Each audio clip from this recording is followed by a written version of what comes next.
Chapter 1374, Drowned Templedam's Sword. Making his way into the ruined interior of the temple, Sonny was seething with dark emotions. What did the sin of solace even want? One moment, he was fanning the flames of guilt Sonny might have felt about how he treated Cassie in the past. The next moment, the Wraith was reminding him of what had happened, and of how cruelly she had betrayed his trust. Well, it was perfectly clear what the apparition wanted. The bastard wanted to drive him mad. And Sonny was mad. No matter how much he understood why Cassie had done what she did, and no matter how many times he told himself that her actions had ended up saving Rain from being killed by nightmare creatures, and him from dying in the nightmare desert or becoming Mordred's slave. No matter how many things they had gone through together after the Forgotten Shore, and how much their relationship had improved and deepened. At the bottom of it all, Sonny was still hurt, resentful, and angry at Cassie, while at the same time caring deeply about her. It was a proper mess. What else is new? It had been for a while. This place is not creepy at all. Jumping down from a pile of rubble, Sonny landed in shallow water. The interior of the lost temple was drowned both by stale water and darkness. Since the island ship was tilted and partially submerged beneath the waves, the long corridors with high ceilings were tilted as well. The three of them had to walk awkwardly, stepping on the walls with one foot and the cracked floor with the other. Not to mention that there was rubble everywhere, forcing them to jump or climb over the natural barricades obstructing their path. If there was one good thing about the situation, it was that none of them was oppressed by the darkness. Sonny could see in it perfectly fine. Cassie did not need sight at all, while Nephise was capable of lighting her own path. I think he is trying to say that this place is really creepy. Nephise looked at him and smiled with satisfaction, proud to have understood his meaning. Sonny stared at her incredulously. What? Why does she look so smug? It's really not that hard to understand. Neff was such a weirdo sometimes. Shaking his head, he turned away and continued to make his way deeper into the temple. Cassie was walking at the front, protected by her echoes. Nephise and Sonny were in the middle, with his shadows following them from behind. The layout of the temple seemed different from the one the blind girl had lived in, but she seemed to know the way. They were moving deeper and deeper into the labyrinth of half-collapsed corridors. Sonny felt that they had descended far enough to be underwater by now. Nevertheless, the ancient temple must have retained some structural integrity, considering that it was not fully flooded. Their surroundings, however, were rather ominous. It was not even because of the darkness, the stale water sloshing at their knees, and the eerie feeling of something influencing the future. It was because this place had served as a prison for the defiled Sybil for a long, long time before being cut from the rest of the city and ending up half-drowned. From time to time, Sonny noticed strange marks on the cracked walls, as if someone had clawed at them in fury. Other times, there was dried blood smeared across the old stone. The whole temple seemed strange and sinister, like a ruin haunted by an unspeakable evil. Of course, Sonny was not afraid of ghosts. He had slain enough ghosts to treat them with indifference. What he was afraid of, however, were the Sybils. Even though Sonny did not want to admit it to himself, he still shuddered when remembering the cold despair of Low 49 and the horror of facing its butcher in the depths of the ocean. He had been with Neve and Bloodwave back then. Today, he was with Nephise and Cassie. Even though the two of them were weaker than the champions of the House of Night on paper, Sonny somehow felt more reassured in the company of these two young women. The three of them had survived far worse odds together. It's all right to be afraid. He was sure that he'll feel better after putting down another one of these defiled oracles with his own two hands. We are getting closer. Cassie's words were sobering. Soon they arrived in front of a huge, intricately engraved door. Its wood was wet and rotten, with illegible runes covering the dark surface. Sunny suspected that these runes were a part of a sorceress seal once. Now, however, they were damaged beyond recognition and lifeless, devoid of any kind of power. For a moment, he considered turning around and leaving the sinister temple the way he had come. But of course he wouldn't. The defiled Sybil had to die both for the future of fallen Grace and for the sake of Effie and Jet. Sunny took a deep breath and wondered if his resolve to slay the abomination was the result of the creature manipulating the future, as well. Had she pulled forward only those of the possible futures, where the three humans were adamant on arriving in front of the ancient door, with not a slither of hesitation in their minds? The thought made him shiver. To hell with this.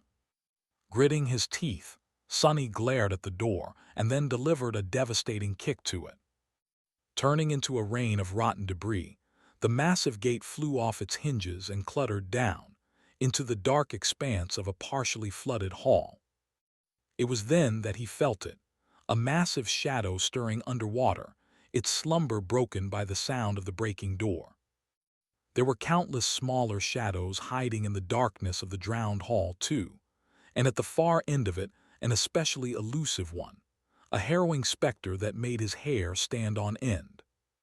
Sunny's entire attention was drawn to the enormous creature that had been sleeping in the heart of the lost temple, though. Belatedly, he remembered Cassie's words. They hunt in groups and herd true horrors of the depths to use as war beasts. One such horror, it seemed, had somehow found its way into the inner sanctum of the defiled Sybil's tainted stronghold. The dark surface of the water exploded, and a gargantuan shape rose from beneath it. Sunny struggled to contain his revulsion as he saw its grotesque form. The creature looked so appalling and alien that he did not even know how to describe it. It was as if a mass of slithering eels was wearing a messy cloak of tangled seaweed, its countless limbs 10 times longer than its vague, slender body. How did it even manage to stay hidden? The great hall of the lost temple was flooded, but the water was not that deep. As the revolting depth-dweller continued to reveal its twisted shape, the dark water boiled, and countless drowned revealed their presence. These ones were similar to the abominations that had attacked the chain breaker in the past, but also different. Their bodies were humanoid, with powerful black tentacles instead of a pair of legs.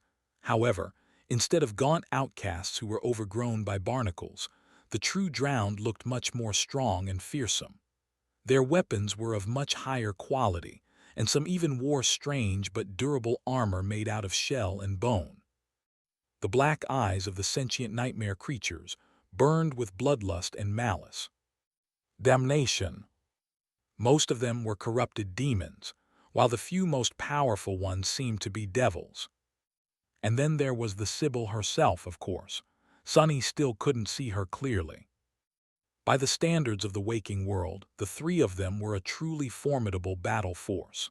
Sunny was pretty sure that he and Nephi's were among the most powerful ascended humans to have ever lived, with Cassie trailing not far behind them. They were accompanied by 2 transcendent devils, a transcendent beast, an ascended terror, and an ascended monster. Their memories were also empowered by a supreme memory, the Crown of Dawn. Still, this battle was not going to be easy. It promised to be extremely perilous, in fact. As Sunny's pupils narrowed, the time seemed to slow down. His mind entered the state of battle clarity, banishing all unnecessary thoughts. He lingered only for a moment, waiting for Nephi's to make a decision. Every battle force needed a commander, and for their cohort, the burden of command lay squarely on Changing Star's shoulders. I'll handle the depth dweller. Sunny, if you will, slaughter these drowned. Cassie, you will have to occupy the Sybil. Sunny was already moving, the blade of the Sin of Solace slashing through the air. As he did, though, a transient thought entered his mind. This was it. This was what he knew best. After the endless onslaught of bloody warfare in Antarctica, he had thought that he was sick of and nauseated by battles, bloodshed, and violence. but after experiencing these strangely peaceful months in the third nightmare, had he secretly missed the dark splendor of combat? I'm really losing it, huh? Then there was no more time to think.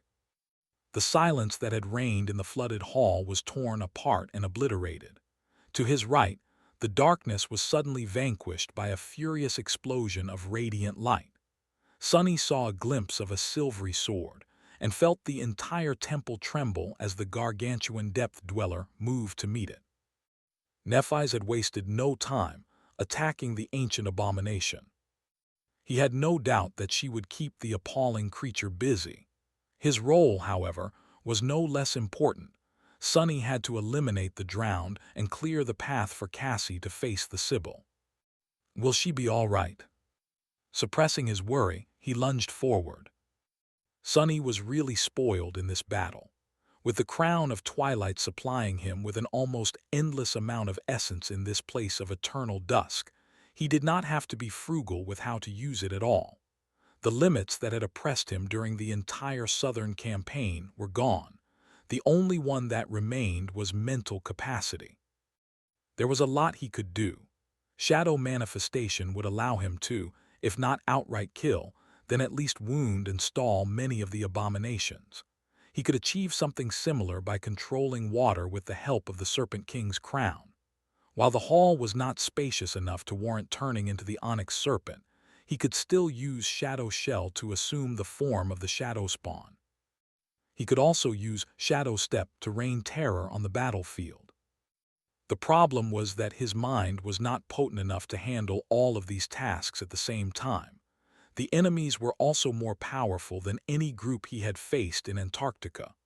Corrupted demons and devils were not new enemies for him, but Sunny had never faced so many of them at the same time. What made sentient abominations so dangerous was their intelligence, and the drowned seemed more than smart enough to fight as a single force instead of a group of powerful but uncoordinated creatures.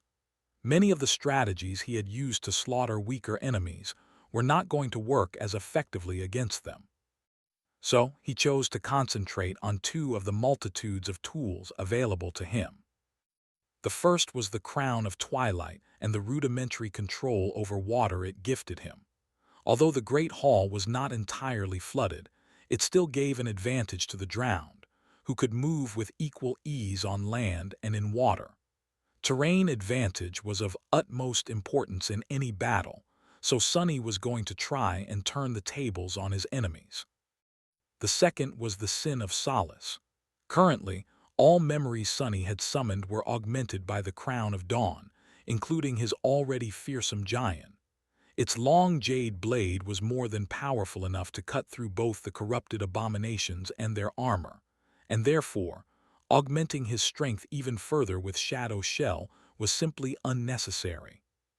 The best decision Sunny could make was to fully concentrate on his swordsmanship, cutting out all things except for those that were in service of it. Let's show them. Landing on a toppled column, he moved fluidly and delivered a lethal slash to the neck of an attacking abomination. However, from just that first strike, Sunny realized that this battle was going to be much more deadly than he had ever thought. The Sin of Solace flashed through the air, moving with stunning speed. Considering how insidiously sharp the cursed blade was, there was no way for the drowned to survive the strike. Sunny was so confident that he would see the abomination's head flying away in a rain of blood that he did not even slow down to consider other possibilities. And yet something entirely different happened.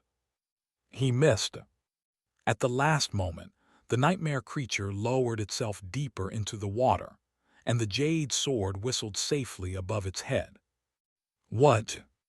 It had been a very long time since Sunny made such an egregious mistake. His swordsmanship was not flawless, since nothing really was.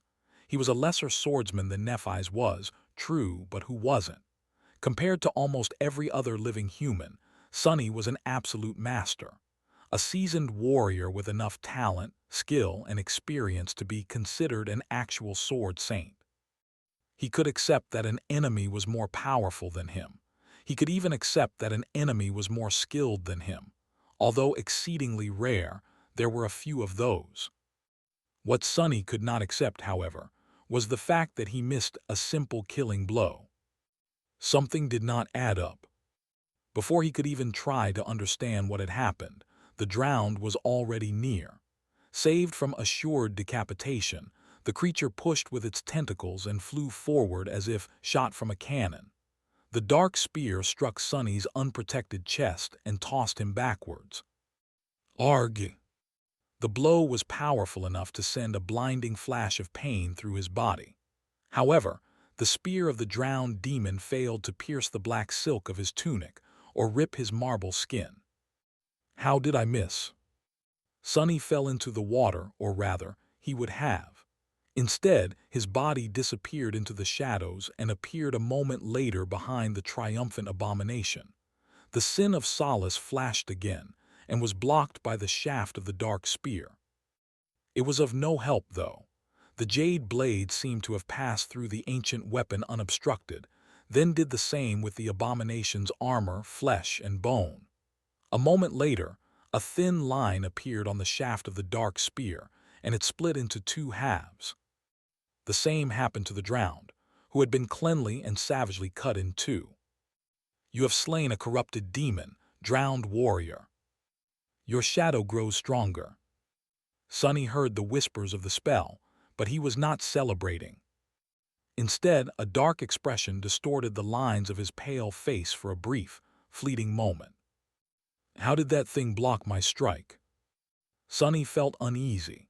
Yes, the spear of the corrupted abomination had failed to stop the cursed sword, but how had the drowned managed to predict and block his sneak attack in the first place? No, it had not been quite like that. Replaying the moment of the strike in his memory, Sonny realized that the nightmare creature had not possessed exalted battle skill or supernatural power of premonition.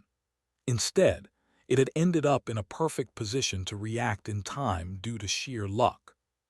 Just like it had ended up lowering itself to avoid being decapitated by sheer luck. Was it really luck, though? Sonny suddenly felt cold. Was it luck, or was it that out of all possible outcomes, those that benefited the nightmare creatures the most had suddenly become the most probable to happen? Was the damned Sibyl exerting its influence on the future to support her minions and obstruct her enemies? If so, he sensed the numerous shadows of the drowned rushing to rip him apart and shuddered. Curse it! For a moment, Sonny almost panicked. Fighting a swarm of corrupted demons was already deadly enough, but fighting against the future itself, how was he supposed to defeat that? Then, however, his mind settled. There was a mutilated corpse of one of these demons floating in the water right in front of him, after all. He had defeated that one abomination, so he was going to slaughter the rest in the same way. It was just going to be much, much harder. If one strike failed to kill the enemy, he was going to deliver two. If 100 strikes failed to kill the enemy, he was going to deliver 101. Everything that could go wrong was going to go wrong, but hadn't Sonny always lived by that principle anyway? Considering his faded attribute, he was perhaps the one person in the two worlds who was perfectly suited to fight a battle like this. Swiftly turning around, he brandished the sin of Solace and jumped down from the toppled column into the dark water. Instead of plunging into it, however, Sonny landed on the slick surface as if it was solid.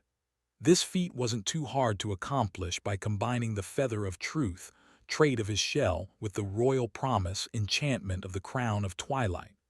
Without pausing even for a second, Sonny dashed forward, running across water as if it was land. A part of his mind was preoccupied with controlling the treacherous surface under his feet to support his weight. The rest of his mind was concentrated on murder.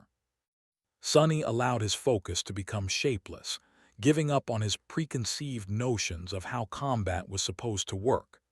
It was not easy to let go of deeply ingrained habits, but his mind was nothing if not adaptable. Simultaneously, he made alterations to his battle approach. Vertical and thrusting attacks were easier to avoid, so he had to favor horizontal ones. Any attack he would usually consider unavoidable could fail. So he had to always keep the possibility of failure in mind and create contingencies. The same went for defense. Sonny had to change his entire approach to keeping himself alive on the fly. There were countless other adjustments he had to make as well. But if anyone could do it, it was him, the master of shadow dance. As another drowned lunged at him, Sonny shifted his weight slightly and avoided the predatory spear. The sin of solace lashed out, somehow missing the abomination by a hair's breadth. However, in the next moment, the nightmare creature still fell into the water with a severed neck. That was because Sonny calmly pulled the giant back and sliced through the enemy's flesh while continuing the fluid motion. Behind the fearsome mask, his lips twisted in a vicious grin. That works. The darkness of the flooded hall exploded into a cacophony of violence. The ancient temple was quaking from the furious clash between the monstrous dweller of the depths and Nephi's. Flashes of blinding, white light and waves of incinerating heat tore the darkness apart, sending the deep shadows drowning the dark expanse of the flooded hall into a demented dance. Sonny danced with the shadows like a specter of death. Wreathed in a billowing black mantle, his figure had turned vague and elusive. He moved across the restless surface of the black water with stunning speed, no different from how he would have moved on solid ground.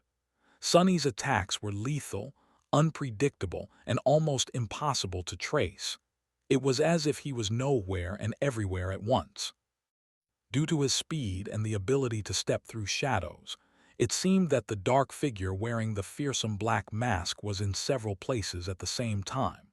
So was the merciless blade of his jade longsword, hissing furiously as it cut everything in its path. The cursed giant cruelly reaped the lives of the drowned. Still, Sonny was struggling. He was struggling enough to not want to admit it. Beneath the polished black wood of his mask, beads of sweat were rolling down his pale face. The drowned were both powerful and dreadful adversaries. Each of them was a nightmare creature strong enough to threaten the life of a saint, let alone of a master like him. Their black tentacles allowed them to move at a speed that was no less stunning than his, and made their movements hard to predict. More than that, the tentacles were both supremely flexible and mighty enough to crush enchanted stone with ease. Being caught in their vile embrace meant certain death. The creatures possessed a pair of human hands as well. They were insidiously cunning and wielded their weapons with devious skill. Worse than that, the drowned feared neither pain nor death. They knew only a dark and cold resolve to see the enemy fall.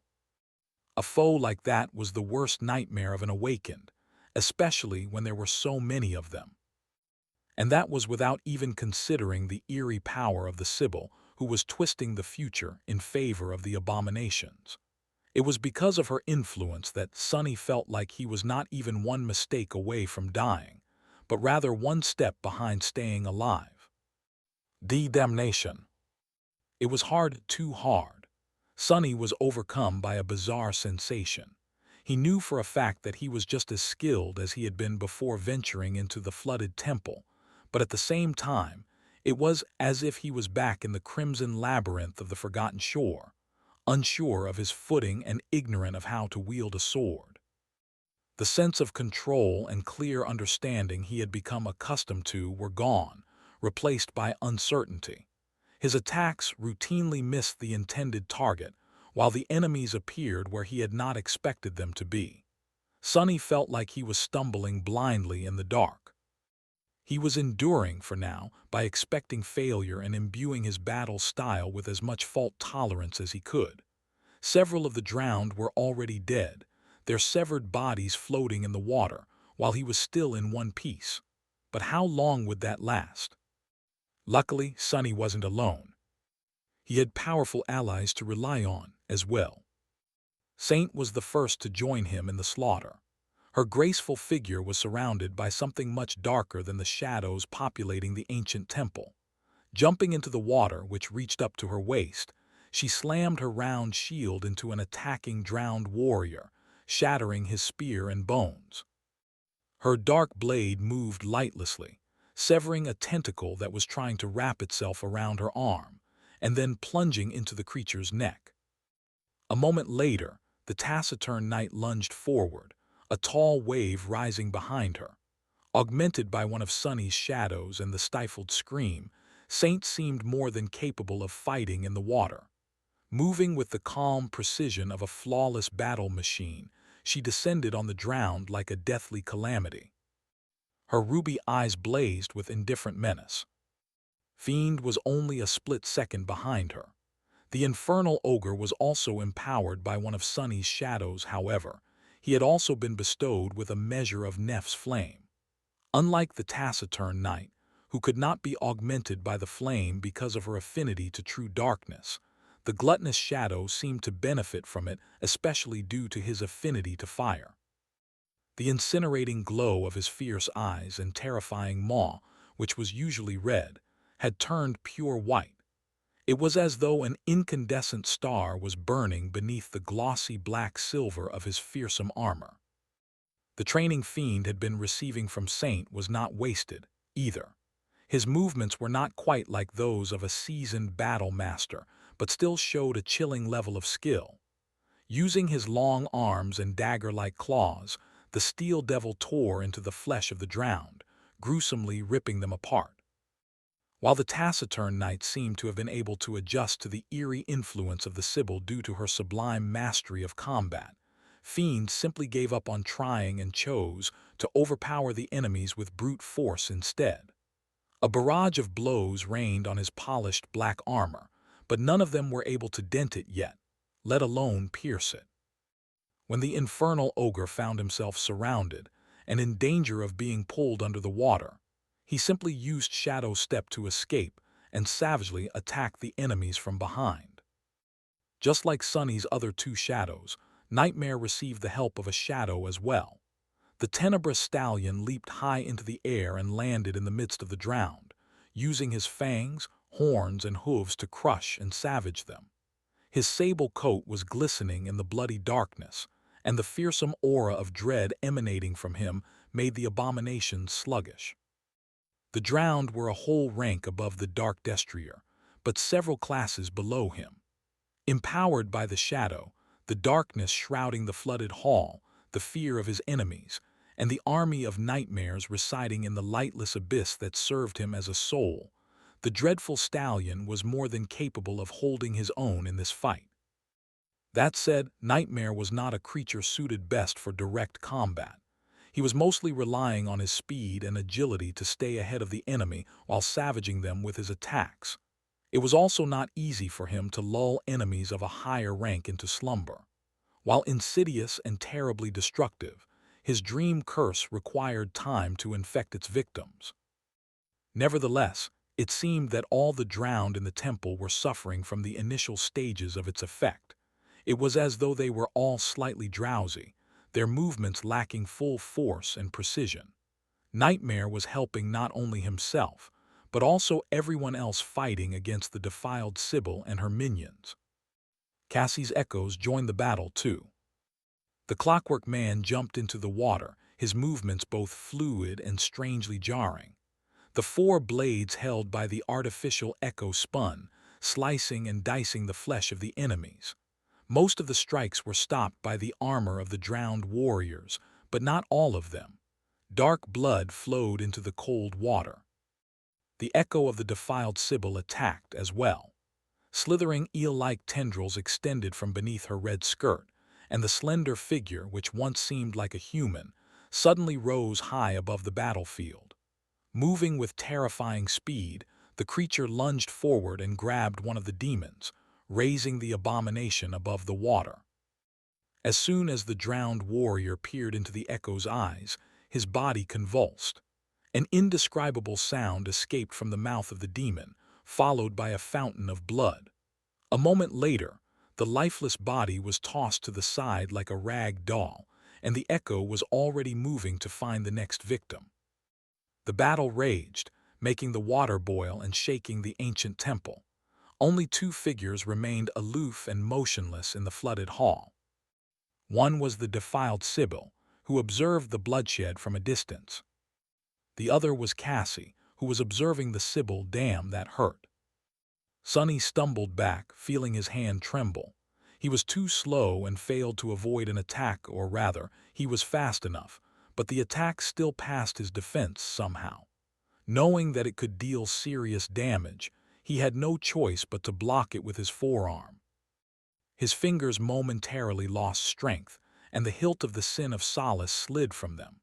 Luckily, he was holding the great giant with both hands, so it did not fall into the water. Still, losing the leverage prevented Sonny from delivering a truly powerful blow. The jade blade sliced through the drowned warrior, but the damage was not fatal. The entire hall suddenly quaked, and pieces of debris fell from the ceiling.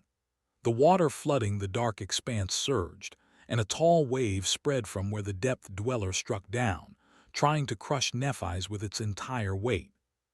Stepping on the wave, Sonny allowed it to move him out of the path of a jagged harpoon and lunged into another attack. He had killed plenty of abominations already, but he had also taken a beating. Right now, the flooded hall was engulfed by violence. Sonny, Saint, Fiend, Nightmare, and the two echoes were resisting the dreadful advance of the drowned guardians, while Nephi's was fighting the gargantuan monstrosity. Cassie was still at the entrance to the hall, motionless. Her eyes were obscured by the silver mask, but it seemed as though she was looking directly at the defiled Sibyl, ignoring the furious havoc of the battle separating them. He gritted his teeth, worried. Had Nephi's made the right choice? Sonny knew that she had. Out of the three of them, he was best suited to face a large group of enemies due his aspect and his shadows. Cassie had no combat ability to help her fight the horror of the depths, which meant that Neph had to. What the blind girl did have, though, was an ability that could potentially counter the insidious power of the defiled Sibyl. Unlike the depth dweller who possessed overwhelming physical might, the true ruler of the flooded temple mostly relied on mystical authority over the future. Cassie had a good chance of being able to face her. So, while Neph's decision was not exactly right, it was the best one in this dire situation. She assigned each of them a role suiting their capabilities. Still, the defiled priestess was a corrupted tyrant. She was a creature of the same caliber as the remnant of the Jade Queen. A dreadful beetle Saint Tyrus had fought a bloody battle within Antarctica. More than that, the Sibyl could potentially counter Cassie's aspect instead of the aspect countering her unholy powers. Would Cassie really be able to survive facing an abomination like that? Sonny was worried. Why is she not doing anything? What? And just at that moment, Cassie finally moved. Although the blind girl did not possess a combat ability, she was still an ascended with a fully saturated soul core. She was by no means weak or lacking physical prowess. When she dashed forward, her body was as fast as an arrow. With her blonde hair dancing in the wind, Cassie leaped across the dark water and landed on the remains of a crumbled column. A drowned warrior immediately lunged at her, delivering a devastating thrust with a long spear.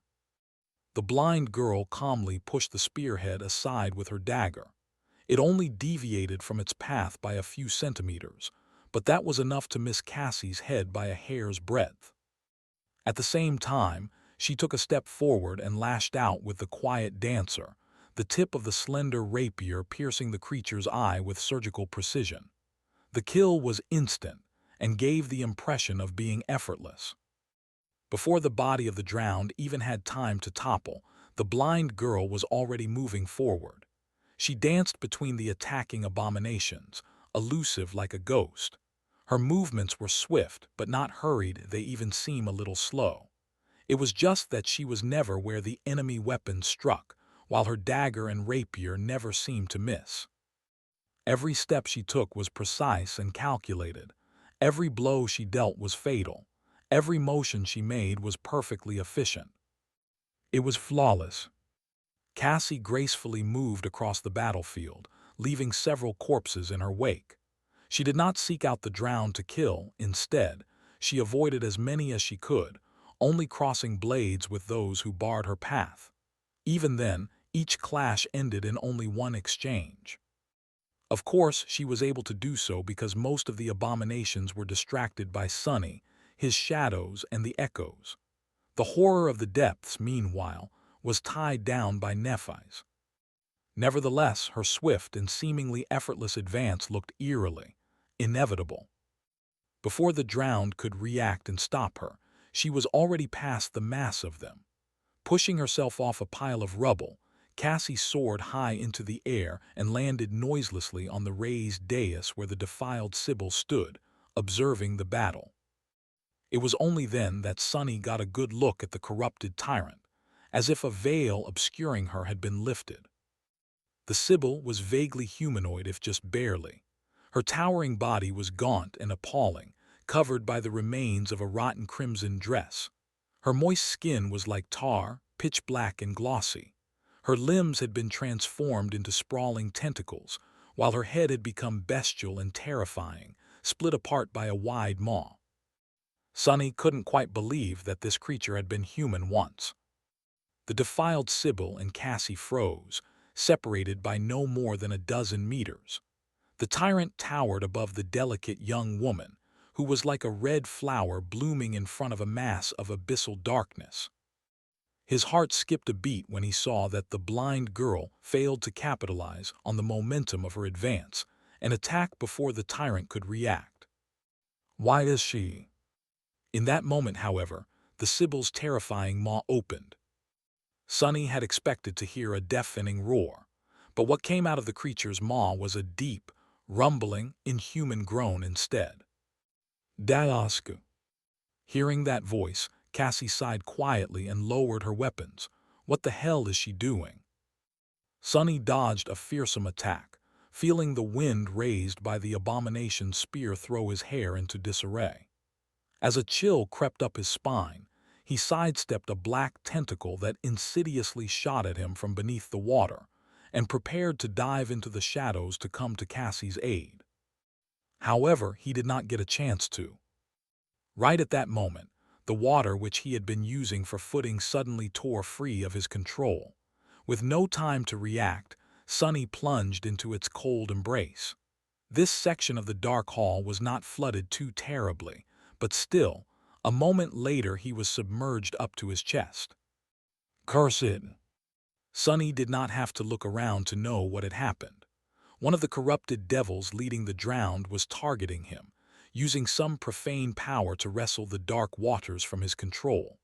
He did not possess a domain yet, after all, so whatever connection to the element the Crown of Twilight provided him with was weak and rudimentary.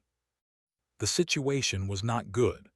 Currently, Sunny was only augmented by a couple of his 5 shadows and some of Neph's flame. Because of the synergy between the two, he was much stronger than he would have been otherwise, enough so to push his body through water with sufficient speed. But not enough speed to keep the same frantic cadence of combat. That devil has to die fast. Distracted by his own predicament, he had to delay joining Cassie in the battle against the Sibyl. Up on the dais overseeing the flooded hall, meanwhile, the defiled creature and the blind seer continued to stand opposite of each other without movement. Only the Sibyl's appalling tentacles were swaying subtly, her monstrous figure reflected in the polished metal of Cassie's light cuirass. Despite their inaction, the air between the two was swelling with an invisible tension. It was as though something utterly dark and dreadful was seething, unseen, beneath the fabric of the world, ready to explode and engulf the expanse of the flooded hall. Cassie stood with her weapons lowered, her silver mask directed straight at the defiled monstrosity. Her beautiful face was slowly growing paler and paler, but its expression remained calm and resolute. Despite her body remaining motionless like an ice sculpture, her mind was in a state of utter havoc. It was because she was using her awakened ability to its utter limit, well past it even.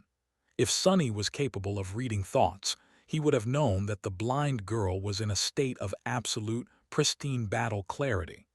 Time moved slowly for her, and 1,000 thoughts were being born in her head each second. Cassie was sensing the future, or rather, a multitude of futures. Usually, she was able to perceive a few seconds into it. By activating her awakened ability, Cassie could enter a state similar to existing in two separate moments of time, one current, the other approaching. If she stumbled in the approaching moment, she could correct her steps and avoid falling when it became the current one. Of course, such a way of existing was incredibly strange, disorienting, and mentally straining. It had taken her a long time to not only master this perplexing ability, but also learn how to make use of it flawlessly. Here in the flooded temple, however, the heavy comfort of her aspect had been disturbed. Because of the bizarre influence the defiled Sibyl was exerting on probability, turning it vague and chaotic, Cassie was torn between different versions of possible futures instead of one definite one. Instead of two moments in time, she existed in the present and in several fragmented variants of the approaching. Still, she had grown used to it too. An existence like this was arduous, but not impossible. And now she had to master and make use of it as well. A step forward.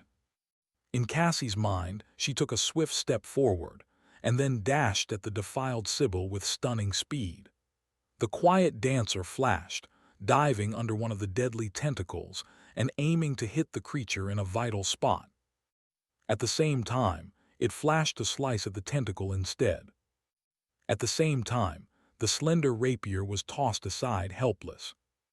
At the same time, it sank into the abomination's flesh, but failed to do any serious damage. And then, Cassie stumbled, her attack missing the intended target. The dark tentacles wrapped around her entire body. Her bones shattered, ripping the flesh apart. She opened her mouth to scream in agony, only for a fountain of blood to flow out of it instead. Death was not kind. At the same time, the tentacle continued to move, ignoring the slender blade that had cut it. Its blow was so powerful that Cassie's skull split open, pieces of pink flesh and shards of bone falling into the dark water. She toppled to the cold stones like a broken doll. The pain was harrowing but swift. At the same time, she felt something breaking through her armor, crushing her ribcage, ripping her heart and lungs into shreds, snapping her spine, and exiting from her back. Cassie's convulsing body was raised into the air and tossed aside, leaving a long, bloody trail on the dais. The harrowing wound did not kill her instantly. Drowning, she wished it had. At the same time, there was nothing in the future but terrible, inhuman, intolerable agony. Cassie was broken, torn apart, and drowned. The pain never ended. But that was all right. Thanks to her strange ability, she had already survived dying 10,000 times. Every time she fought, she died countless times to emerge victorious from the fight. That was how she won. Back in the present, no more than a split second passed. She was still standing motionlessly, a calm expression on her face. A step to the left then. In Cassie's mind, she took a swift step to the left in the darkness of the flooded temple. A second passed. Sunny was still falling into the water. During that second, Cassie had lost count of how many times her slender body was broken and mutilated by the monstrous Sibyl. A thought was much faster than a blade, but it had the same effect on the future as an action. Every time she mentally changed her plan of action, the immediate future changed as well, and currently, Cassie was thinking with stunning speed. A step to the right. A step forward, high attack. A step forward, low attack. A half step. She imagined a future and suffered the consequences again and again. The Sibyl was too powerful, too sinister, too vile, but not insurmountably so. Another moment passed, and finally, Cassie imagined the future where she did not die. Found it. In the approaching moment of time, she managed to evade the fury of harrowing tentacles unscathed and deliver a fatal strike. The quiet dancer whistled melodiously as she cut the air and plunged into the Sibyl's neck. Cassie prepared to move. But then the fragmented future turned vague, disappearing. Instead, there was more pain, more defeat, and more horror. Of course, thought so. She did not lose her composure because that was what she had been expecting. Cassie was not the only oracle in this temple, after all. The Sibyl had just as much control over the future as she did, much more of it, even.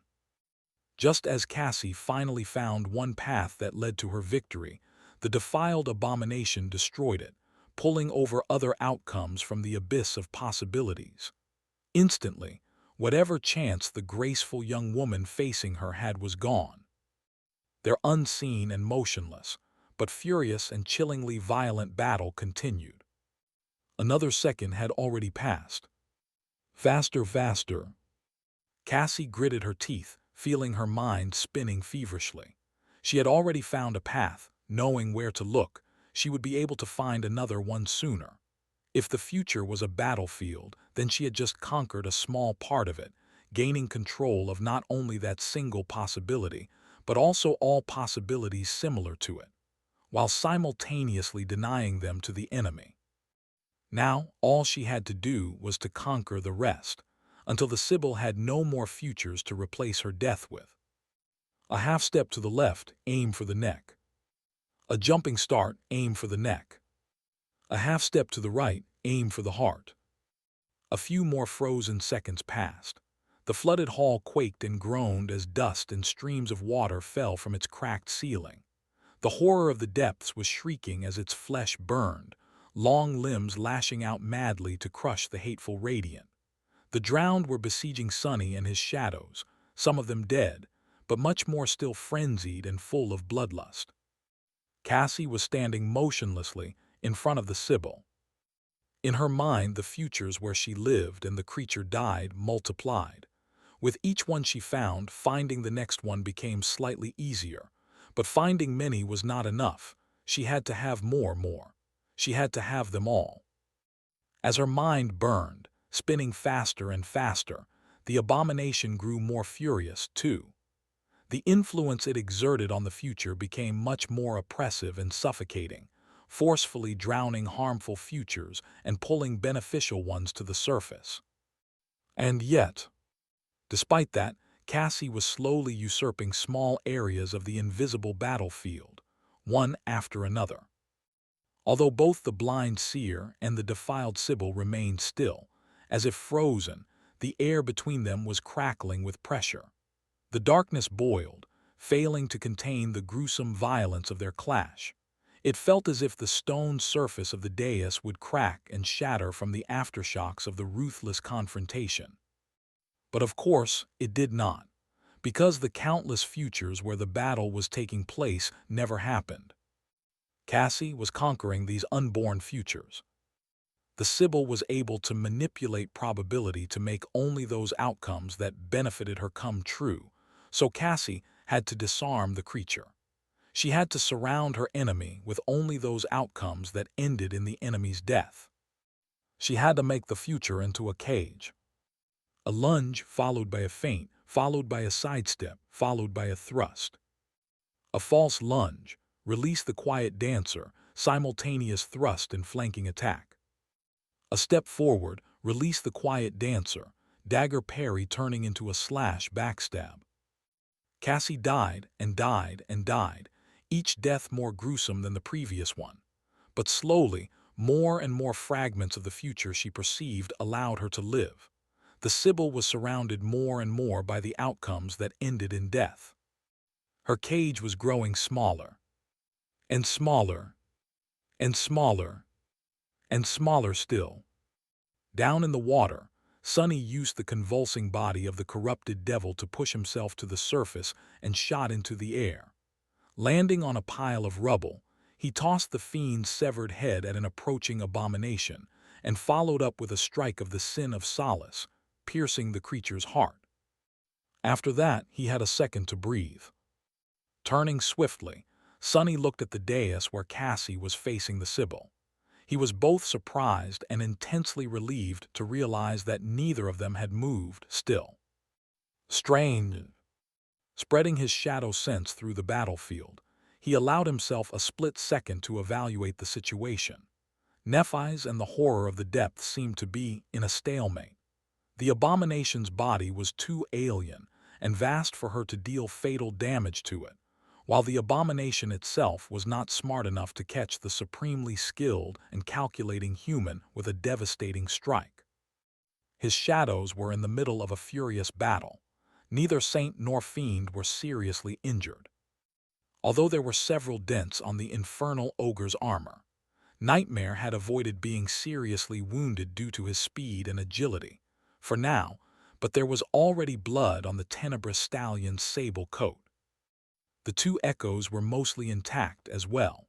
The Sibyl was cruelly vivisecting a drowned champion, while the four-armed mannequin had lost one of his four blades. The latter echo was struggling. No choice. Sonny had to help Cassie, even if it meant abandoning the battle with the drowned and throwing more pressure at his subordinates. A moment later, he was already leaning to step through the shadows and appear on the dais. But at that same moment, Cassie finally moved. A split second before, she had been frozen like an ice sculpture, but then, abruptly, she was already in motion. Dashing forward with stunning speed, the blind girl danced between the surging tentacles, somehow avoiding each inescapable and lethal strike.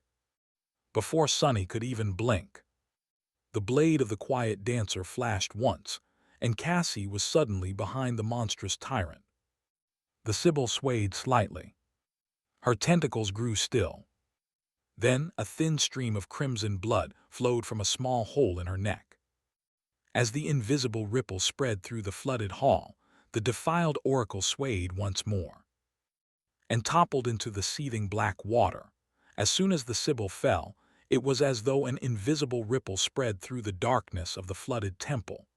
Sonny did not see anything, nor did he sense the change, but the gnawing feeling of something being subtly wrong with the world was suddenly gone, allowing him to breathe freely. Cassie killed her. Stunned, he froze for a split second. The grotesque body of the defiled plunged into the water and disappeared beneath its dark surface. Sonny had no doubt that the creature would emerge from the restless depths to deliver its furious retribution the next moment. But the moment passed, and it had not. The glossy black surface remained unbroken. She did. Sonny was momentarily astounded. Yes, Nephi's had chosen Cassie to face the Sibyl, but not to slay her. The blind girl had been meant to occupy the defiled until one or both of them finished wiping out their share of enemies and reached the dais. When had Cassie become so strong? Although the Sibyl had been a nightmare creature who relied on her unholy powers more than on her physical might, a corrupted tyrant was still a corrupted tyrant. Killing an abomination like that was no small feat, quite the opposite actually, let alone doing it in one strike. How many masters were there who could boast the same? Were there any, even? And yet Cassie had not only killed her, but had also made it look effortless. Sonny frowned, feeling a strange mix of unease and elation.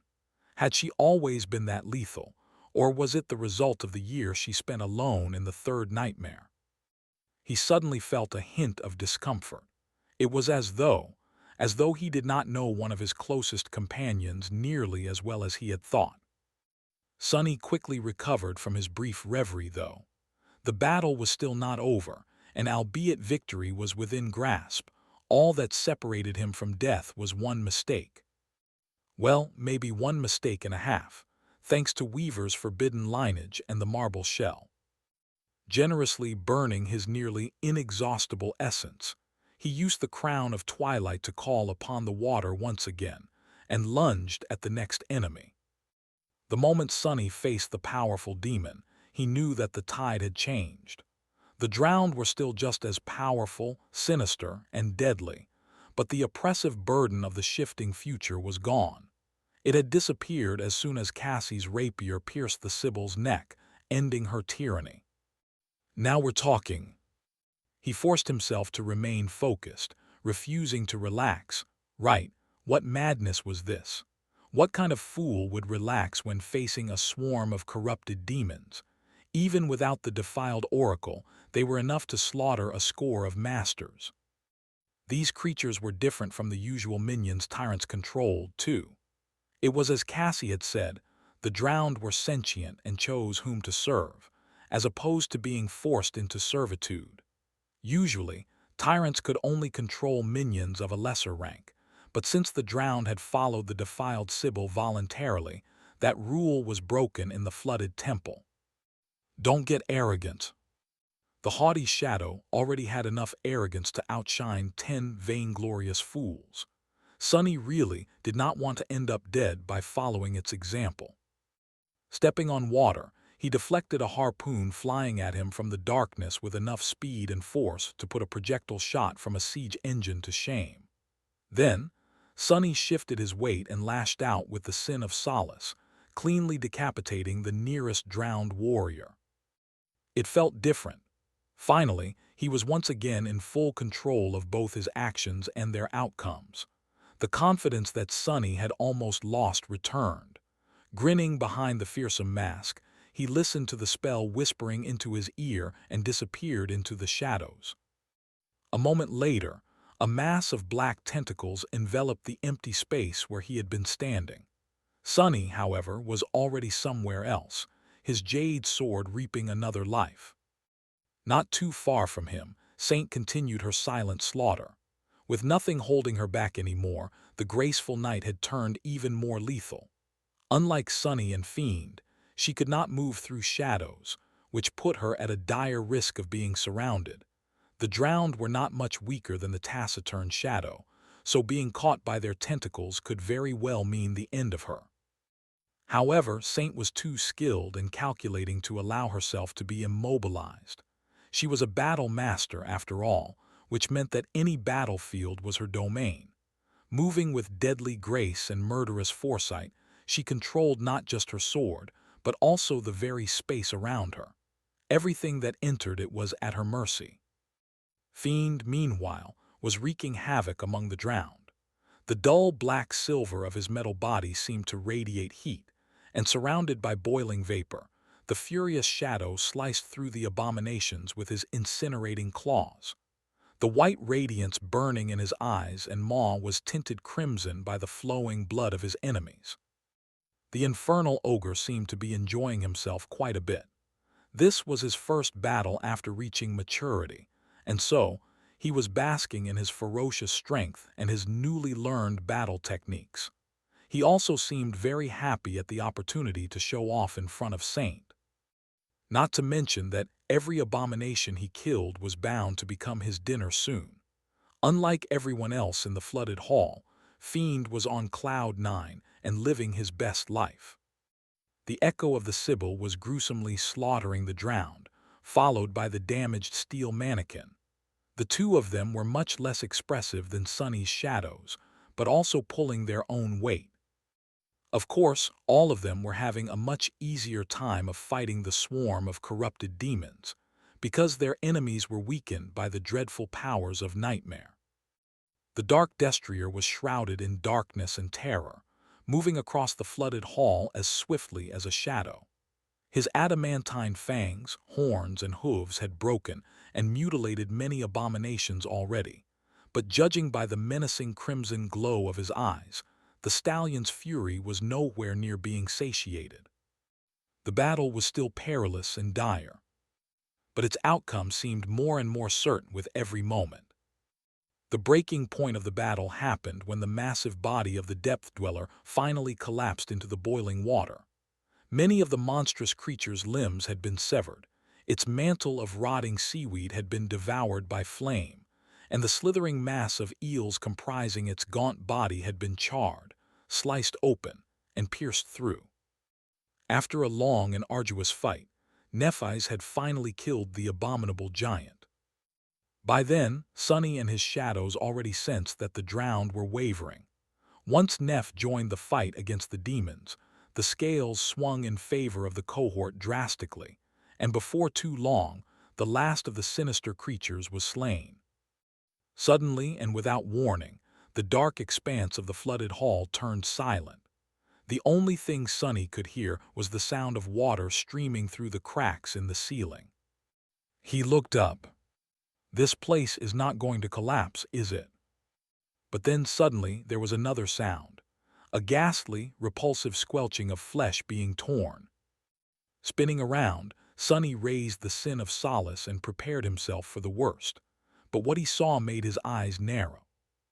Having already climbed on top of the dead depth dweller, Fiend was enthusiastically tearing into the creature's repugnant flesh with his fangs.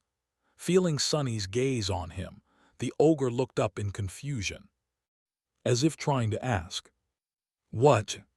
Pieces of disgusting, fleshy meat were still hanging from his maw. This bastard, he almost gave me a heart attack." Not receiving an answer, the steel devil shrugged and continued ravenously devouring the dead abomination. He was practically beaming with delight. Sonny let out a long sigh. Well, whatever, the rascal deserves a reward. He was very satisfied with how Fiend had performed in the battle. It seemed that Sonny's efforts were paying off. The decision to only feed the gluttonous shadow enchanted metals until his primary attributes were set had turned him not only extremely durable, but also effortlessly lethal. It was as though Fiend was made from both armor plates and steel blades, with infernal flames enhancing both the former and the latter. The steel ogre did not even need to use weapons, because he was a living weapon himself. He's so gluttonous, though. At this point, Sonny was really not sure how much Fiend was going to have to eat to evolve once again. It was probably going to take veritable mountains of food. On the bright side, they never found themselves lacking terrible nightmare creatures to kill, so at least there was no risk of running short on meals. Yeah, I'm not sure that it's something to be happy about. Sonny studied his other two shadows and dismissed Nightmare after a moment of thought. Although his dreadful steed was not wounded seriously, there were some wounds on his sable coat. It was better to let the black stallion heal now that there were not supposed to be any more enemies around. At the same time, the two echoes dissolved into a whirlwind of sparks, half of them white, half of them scarlet. The Sibyl seemed fine, but the blade mannequin was seriously damaged. It would be some time before Cassie would be able to summon the artificial swordsman again. Sonny lingered a bit, then dismissed Weaver's mask and took a deep breath. The stale air of the underground hall was pleasantly cool on his skin. He enjoyed it for a moment and headed for the raised dais. Not long after, the three masters were reunited on its slightly tilted surface. Nephise looked perfectly fine. Well, of course she did. Any wound she had received would have been healed by the white flames long ago. In fact, that was one of the most frightening things about Changing Star. Unless someone managed to kill her both instantly and utterly, she could recover from almost anything. Nevertheless, she looked terribly drained and exhausted. The same power that healed her wounds and burned her enemies to ash subjected Nephise to unspeakable agony, which was why she only used her aspect when there was no other choice. Cassie seemed untouched, too, but although she only delivered a few swift strikes throughout the entire battle, she somehow looked even more fatigued than Nephise. It was as though she would collapse at any moment. Sonny was suddenly worried. Are you all right?" The blind girl lingered for a few moments, then smiled faintly. "Yes, it's just that. Remember the headache I told you about? I'm feeling it now." He frowned. Right, although it all happened terribly fast, she must have overused her aspect ability to be able to kill that thing. Sonny shook his head. Anyway, dispatching a corrupted tyrant in a single exchange. That was impressive. Since when are you so terrifying? Cassie faced him and suddenly laughed. I'll take it as a compliment, if you don't mind. Her laugh was bright and clear.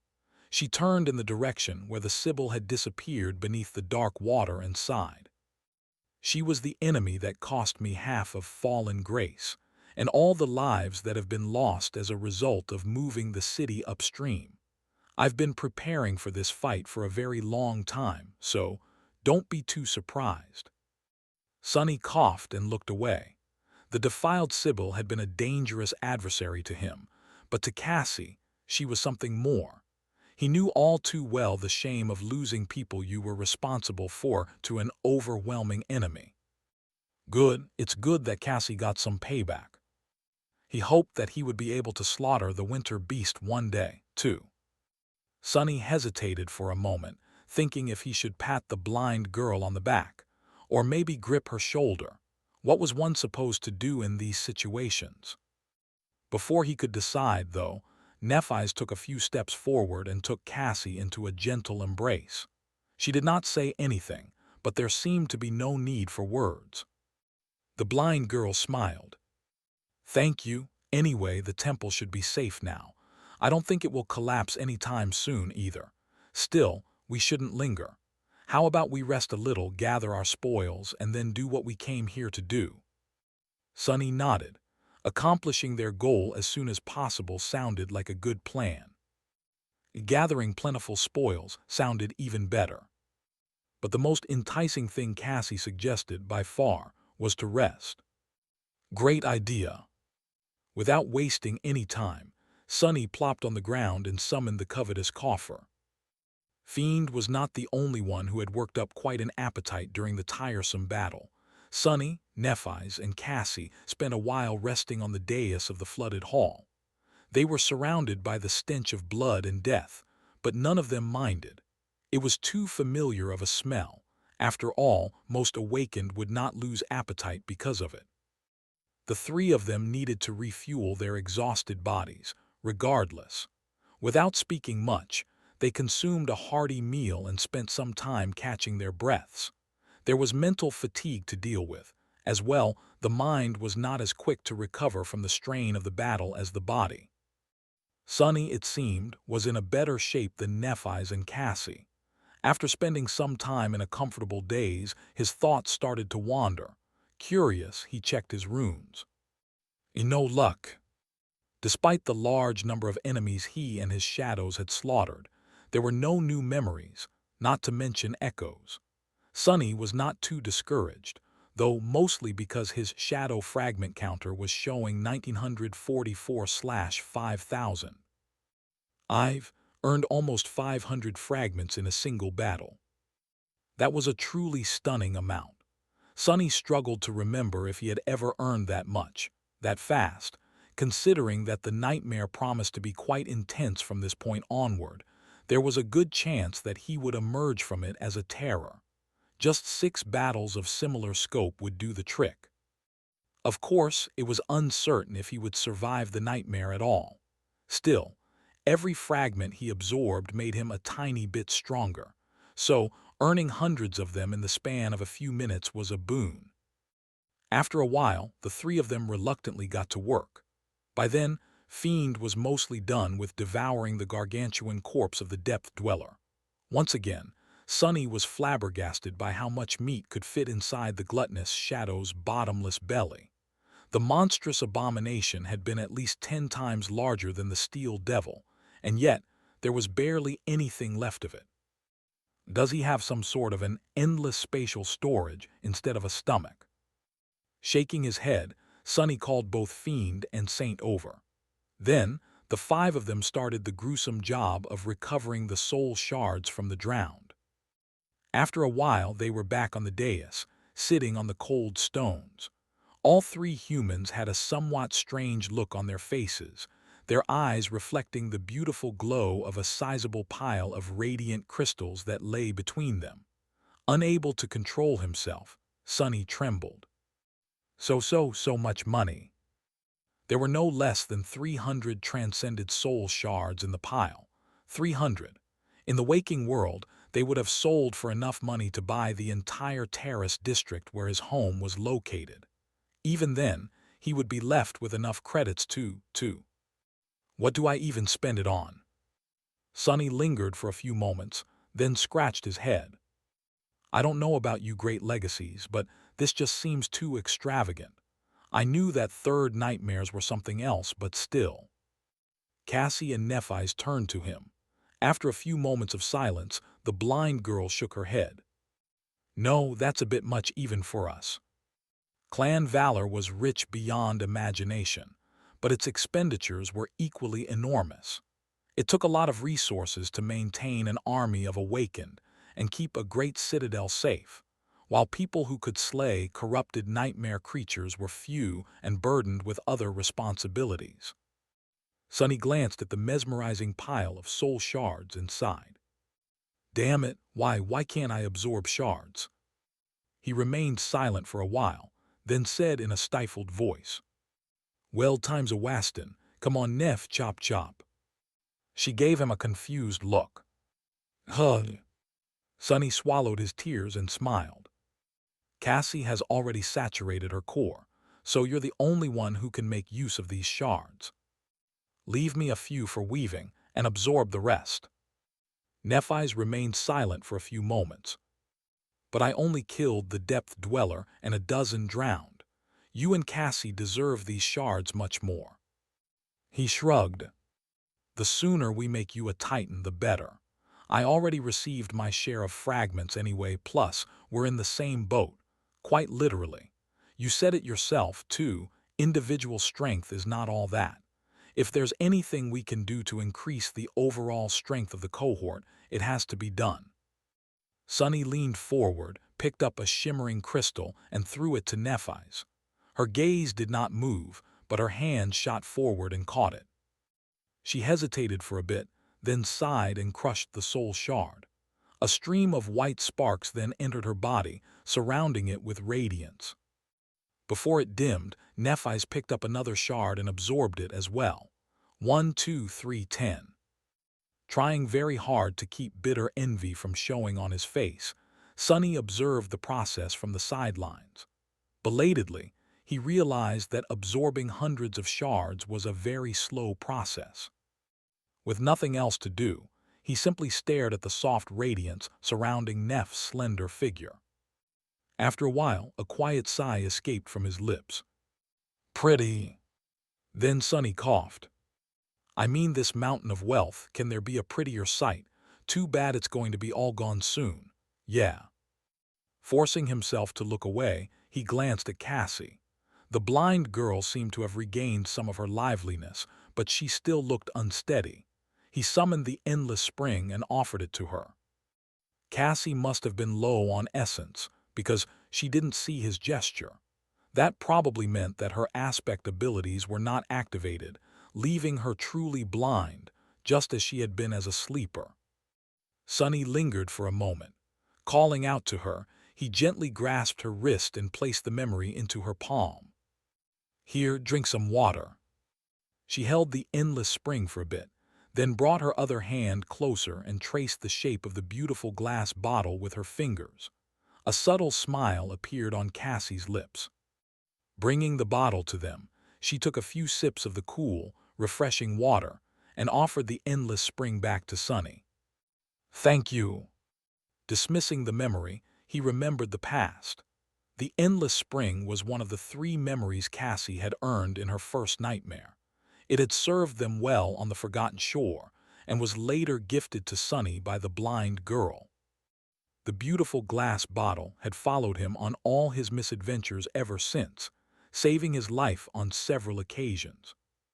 Looking back, it was quite a thoughtful gift. But don't you know why she gave it to you? Sonny flinched, looking up at the Sin of Solace. The sword wraith had appeared from the darkness at some point unseen, and now stood above him with a cold expression. Not out of any kind of affection, of course.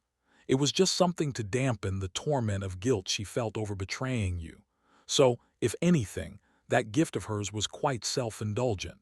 A person can't condemn a friend to death and want to feel good about themselves at the same time, you know, if they have any shame. The apparition smiled. Hey, she never even apologized, did she? The Sin of Solace shook his head. So maybe I'm wrong. Maybe she has never had any shame and has never felt guilty about stabbing you in the back, to begin with. Sitting opposite Sunny, Cassie hugged her shoulders and lowered her head. He gritted his teeth. "Shut the hell up. Nobody asked for your opinion, wretch." As Nephi's continued to absorb soul shards, the laughter of the odious wrath echoed in his ears. Eventually, Nephi's was done with the pile of soul shards. Sunny stored a few of them inside the covetous coffer, then dismissed the alloy chest and rose, looking around the flooded hall. Although the structure sustained some damage during the battle, it had not collapsed yet. He did not know how much longer the lost temple would last, though. The sight of numerous cracks covering the distant ceiling did not fill him with confidence. It's not the end of the world. Sunny had to remind himself that even if the temple collapsed, the three of them would be just fine. They were masters, not mundane people. It was just hard to remember the difference sometimes. No one would be able to remain composed when there were countless tons of stone and cold water ready to fall on their heads. "Shall we go?" Nephi's had finished absorbing the soul shards, and Fiend had finished stuffing his face with what remained of the drowned. They had rested enough. As well, nothing was preventing them from exploring deeper into the temple. Rising to her feet, Cassie nodded. "Yeah, let's go." Nephi's did a few stretches and brandished her sword in a flowing series of strikes, familiarizing herself with the subtle change of her physical power. Then, she followed the two of them to the far end of the flooded hall. "What are we searching for exactly?" Cassie was looking at the cracked wall behind the dais, her expression glum. After a few moments of silence, she responded in a distant tone. "This temple used to be dedicated to knowledge. The three Sibyls who ruled Fallen Grace each had different responsibilities, and this one, as the senior, was the guardian of truths. She oversaw a vast library where everything the Sibyls knew about the world was recorded. Many faithful priests and priestesses were responsible for keeping and expanding the library as well." The blind girl sighed. Of course, most of that knowledge was lost when the Sibyls succumbed to the defilement, and the rest had to have slowly deteriorated after her imprisonment. The recent water damage probably obliterated most of what was left. Still, there is a chance that we'll find hints of what to expect on our journey. Finally, Cassie noticed a small door that was obscured by darkness. Most of the narrow corridor it led to submerged underwater. Taking a step in that direction, she said. Among other things, the Sibyls kept detailed maps and records of the great river here. Every city, every settlement, every stronghold of a powerful seeker. From what I was able to learn, these maps were engraved on stone slates. They would not have been destroyed that easily. The information about the place where Effie and Soul Reaper are trapped should have been recorded as well. The geography of the tomb of Ariel, or rather, of both the human settlements and the hazardous environments, was constantly shifting. Human cities migrated, while dangerous areas changed or moved. Considering the treacherous nature of the great river, keeping maps was not too simple of a task. That said, some places had a constant location, and even if it changed, the knowledge of how they had been in the past could help Sunny, Nephi's, and Cassie learn what it was exactly that they would have to face. Great. Usually, Sunny would have preserved his essence, but since the battle was behind them and he was being spoiled by the crown of twilight, he simply commanded the water to part instead of jumping into its cold embrace.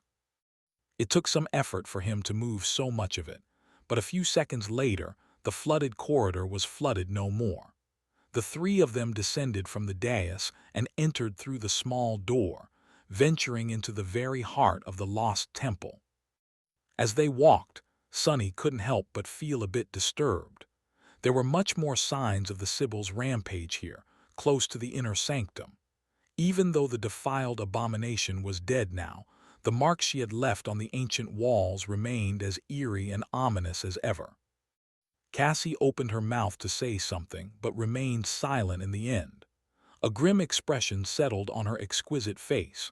The bright glimmer of her beautiful eyes dimmed, replaced by somber darkness. He frowned, worried that they should have given the blind girl more time to rest. In the end, Sonny hurried his steps to catch up to her and asked, "Are you all right?" Cassie hesitated for a few moments, then smiled faintly. "Yes, sure, why wouldn't I be?" Then she traced the frightening marks left on the wall by the fury of the imprisoned Sybil. "I was just thinking what it must have felt like to be buried here alive. The people of fallen grace, they thought that they were showing mercy by not killing her, or reverence and devotion perhaps, but—" She sighed and shook her head. "Wouldn't it have been better to just die?" Sonny lingered for a while, not knowing what to answer. It was just a curious question to him, but to Cassie, who had lived an entire year playing the role of a Sybil, it had to be much more personal. Eventually he shrugged. "I'd rather die, yes." The blind girl smiled. "Yeah, that just goes to show that good intentions often produce the most cruel of results, don't you think?" When Sonny nodded, she paused for a moment, then suddenly added in a dark tone, "However, personally I disagree. I'd rather live no matter what." He looked at her with surprise, slightly confused by the contradiction. "Why?" Cassie remained silent for a few moments. It seemed as though she was considering his question seriously. Eventually she chuckled. "Honestly, I'm not quite sure. Pride, maybe. The world is trying to kill us so hard. It just feels like such a shame to let it have its way." Sonny stared at her with an incredulous expression. What the hell? Wasn't it basically the same thing he had told Hero all those years ago, in the first nightmare? It was like listening to a more refined and eloquent version of himself. Was it such a surprise, though? Although he and Cassie came from entirely different backgrounds, they were more alike than anyone would think, simply because they both shared an affinity to fate and knew better than most how tyrannical fate was. He kept quiet for a bit, then scoffed. Before Sonny could respond, though, Nephi spoke from behind them. "Well then, what's the problem? Just make sure not to die. Their problem solved." He nodded with a grin. "Exactly. I mean, it's not that hard. If a fool like me can stay alive, anyone can." Cassie smiled, amused by their awkward attempts to raise her mood. She nodded. "Ah, all right, what a novel idea. I'll take it under advisement." As the sound of quiet chuckling echoed in the dark corridor, the three masters went deeper into the darkness of the ancient temple. As they walked through the corridors, Sonny kept clearing their way with the help of the Crown of Twilight. Of course, they could easily swim through the flooded portions of the temple, but why would they if there was an easier way?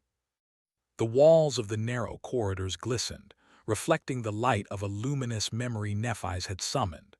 Soon, Sonny noticed a subtle change in them. If the ancient stone was unadorned before, now it was covered by the remains of beautiful murals. He couldn't quite understand what was depicted on them, though, partially because the murals were heavily damaged, partially because the images were quite strange. They were more symbolic than descriptive, at least that was the conclusion he made. "What's that?" Noticing that Nephi seemed to be interested in the murals as well, Sonny finally gave voice to his curiosity. She hesitated for a few moments, then shook her head. "I'm not sure." In front of them was an image depicting a vast black field that looked strangely terrifying. In the middle of it, a mass of golden flame was burning, illuminating the darkness with its radiance. Cassie slowed her steps and turned slightly, facing the mural. After a moment of silence, she said matter-of-factly, "It's the myth of creation." The two of them looked at her with some confusion. Feeling their gazes, the blind girl sighed, then smiled lightly. The inhabitants of the dream realm had a myth of how the world came to be, of course. Actually, many of them. Most shared common points, though. She pointed to the mural. In the beginning, There was only the boundless void of chaos. Sonny tilted his head a little, remembering the description of a memory he once possessed, the memory of a drop of Shadow God's blood. The runes he had read told the same. Of course, Cassie was slightly altering the meaning due to the difference between the language of the waking world and the runic language the spell used. There was no void of chaos, because the words void and chaos meant the same thing. Come to think of it, it had been the same in the human language once as well. These days, when someone said chaos, they wanted to describe some sort of a huge mess, but the initial meaning of that word simply meant emptiness, the void. So saying that there was only the void meant the same thing as saying there was only chaos. It was the dark abyss that Weaver had apparently visited, and where the gods had come from. Cassie, meanwhile, continued. The void was everlasting and ever-changing. Terrible beings dwelled within the void as well. But then came desire, and with it came direction. She pointed to the golden flame. Sonny raised his eyebrow. These last words were exactly the same as in the description of the drop of ichor. Yeah, I've heard something similar before. But to be honest, I never really understood what all of it actually means. Desire, direction. Why are they so significant? It was Nephi's, not Cassie, who answered. It's simple, really. Well, it's a paradox, but a rather simple one. Since the void was eternal, limitless, and forever changing, it was inevitable that sooner or later it would produce something that contradicted its fundamental qualities. In other words, something unchanging. That was desire, a single constant in the forever shifting abyss. She coughed and then added with embarrassment. Oh, at least that was how it was explained to me.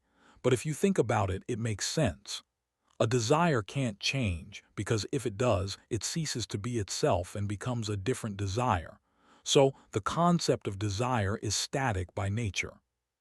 Sonny blinked a couple of times. That's a bit too complicated for me. What a weird myth. I like the ones you tell way better, the stories about cunning men defeating giants, building wooden as horses to conquer cities and fighting sea monsters. A subtle smile appeared on Neff's face. Sonny enjoyed the view of it, then scratched the back of his head and added, but I get the idea. Desire was the first unchanging thing born from the ever-changing void, so it was in contradiction to the void. She nodded. Yes, a desire also can't exist by itself. It needs a subject. You want something, strive for something, dream of something, so a desire has to be directed somewhere. Hence, with it came direction. Sonny looked at her with a strange expression. That strangely makes sense. So the direction the myth spoke about was a natural consequence of desire, or rather the concept of desire being born within the void. And since both were constant, their existence was in opposition to the forever changing abyss. Where there had been only chaos, there was now something resembling order. Coincidentally, the word directionless could also mean disorderly in the runic language, and therefore the word direction could also mean order. Even though it was not entirely correct, such an analogy made it easier for Sonny to understand the underlying meaning of the strange creation myth. It was a conflict between chaos and order. The void creatures represented chaos, while the gods represented order. He hesitated for a moment, then asked, but a desire for what? What was that desire? Cassie laughed quietly. Nobody knows. In fact, I don't think that anyone can know. We humans are not capable of truly understanding divine matters, after all, so this myth is merely a crude facsimile of the real story. Personally, I think it was the very idea of desire, not a specific one. That's why there is a fairy tale about the Well of Wishes here in the tomb of Ariel, a magical place that can grant any wish, not just the correct one. Sonny looked at her, amused. You know that fairy tale too? Cassie coughed and turned away in embarrassment. Oh, yeah, It's popular among the younger inhabitants of Fallen Grace. I listened to it once or twice out of curiosity." She lingered for a moment, then walked to the next mural. On it, 6 radiant figures were shown standing around the mass of golden flames, which had become much smaller.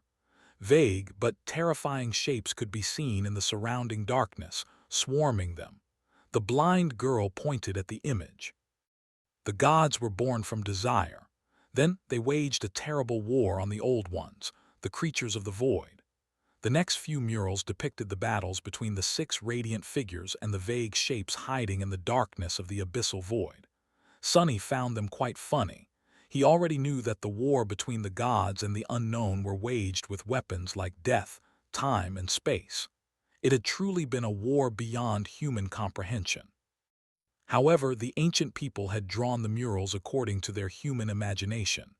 In them, the gods battled the void creatures with swords, spears, and even fists from time to time. Imagining a god having a fistfight with a primordial horror was rather comical. Sonny shook his head. "It's curious, isn't it? The gods are always said to be the enemies of the void creatures, but really they are void creatures themselves, just of a different breed. Both the unknown and the gods had been born from the void. So, the gods were unknown themselves, primordial beings from before anything remotely human had ever existed. It was just that they were a very special kind of these ancient abominations. A kind that was inherently opposed to the abyss that had spawned them, and everything it represented." Nephi slowly nodded. "Indeed, but does it matter?" Sonny lightly shook his head. "I guess it doesn't. Awakened and nightmare creatures were also 2 sides of the same coin. That didn't make them the same." The 3 of them continued forward, studying the murals. Eventually, the void creatures seemed to have been defeated, albeit not destroyed. Beaten and diminished, they crouched in a dark corner of the abyss, surrounded by the 6 radiant figures. "This is interesting." Sonny knew very little about how the war between the gods and the unknown had ended. The description of the drop of ichor only said that the void had been bound, but not how it had happened. Finally, the 3 of them stopped in front of the second-to-last mural. On it, the 6 radiant figures seemed to be holding a net made from what was left of the golden flame, surrounded by a whirlwind of sparks. They threw the net on the crouching creatures of the void, engulfing them in radiance. The last mural depicted a familiar landscape. The black abyss was gone, replaced by forests, plains, rivers, and a vast blue sky. He looked at Cassie expectantly. She had been the one to spend a whole year with the inhabitants of the nightmare after all. If anyone knew their myths, it would be her. The blind girl sighed. In the end, when the old ones were defeated, the gods took direction and used their weapons to wrap it around the void. That was how the void was sealed, and that was also how the world was created. Sonny stared at the last mural, overcome by an eerie feeling. Wait a second. The forests, plains, rivers, and a vast blue sky. The crouching beings enveloped by a net of golden radiance. He already knew that these murals had been drawn according to the limited imagination of their creators. So, if he looked beyond what was drawn, at the underlying meaning, desire, direction, order, the absolute laws like time and space that the gods had created to use as weapons. Did it mean that the gods had created the world, the universe, rather, by sealing the void in the cage of universal laws? And if this was how the world had been born, he shivered. So, wait, does it mean that everything we know is basically a cage for the abyssal beings of the void? That everything is just the outer shell of a prison built to contain the abyss? Cassie and Nephi turned to him somberly. After a while, the blind girl said, her voice strangely calm, "I think not quite that literally, but yes. The void was never destroyed, it was only bound.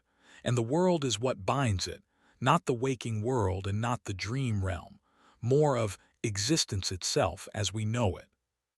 Sonny remained silent for a while, not knowing what to say.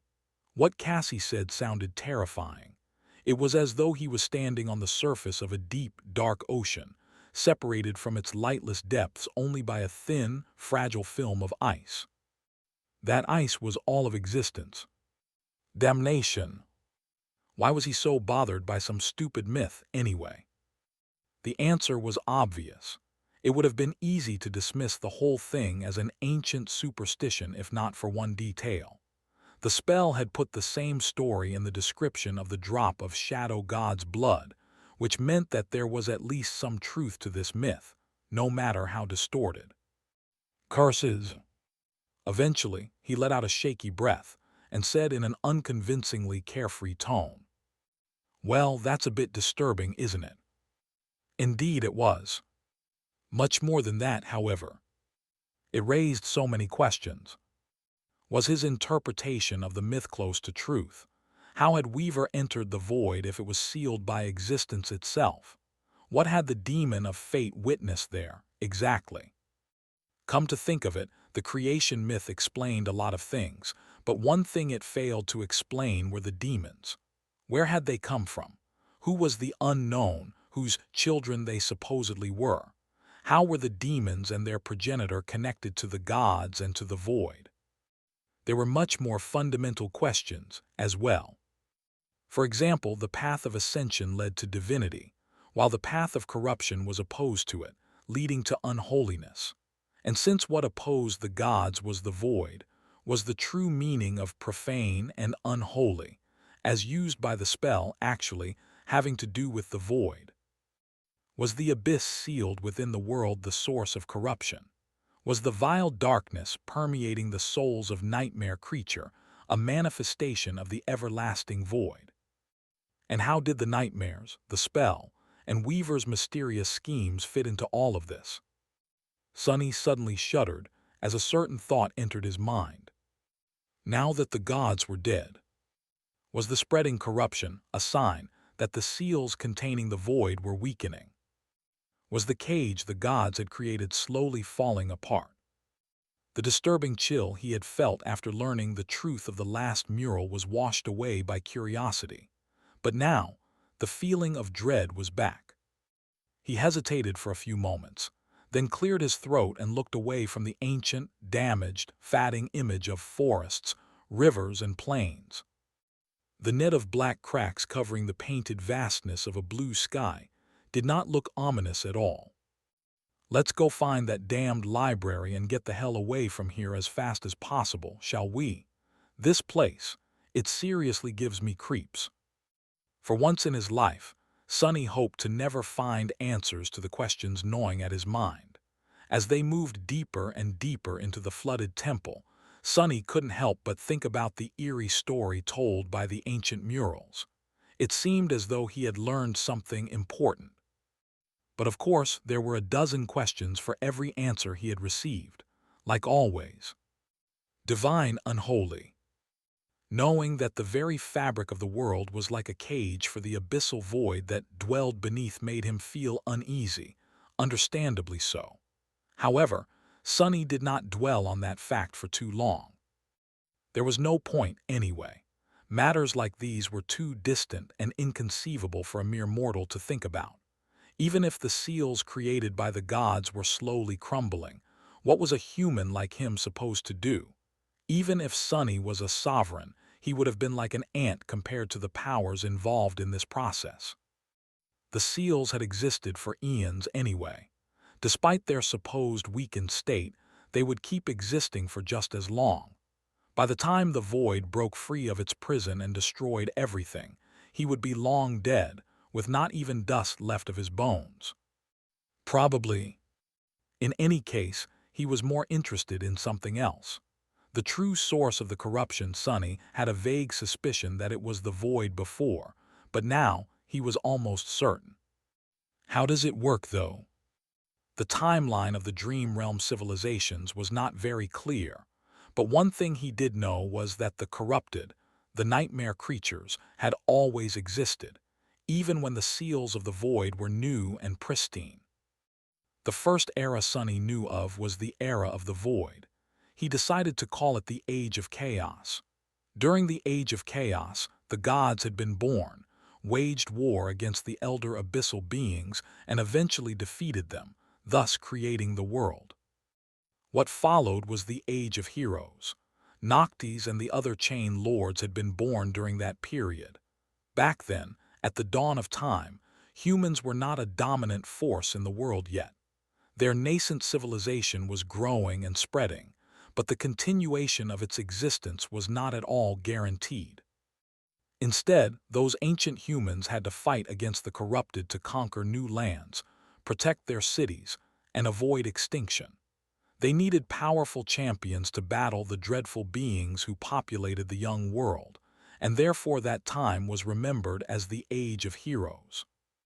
More importantly, the nightmare creatures already existed back then, when the gods were alive and the seals of the void were undamaged. How? Sunny frowned.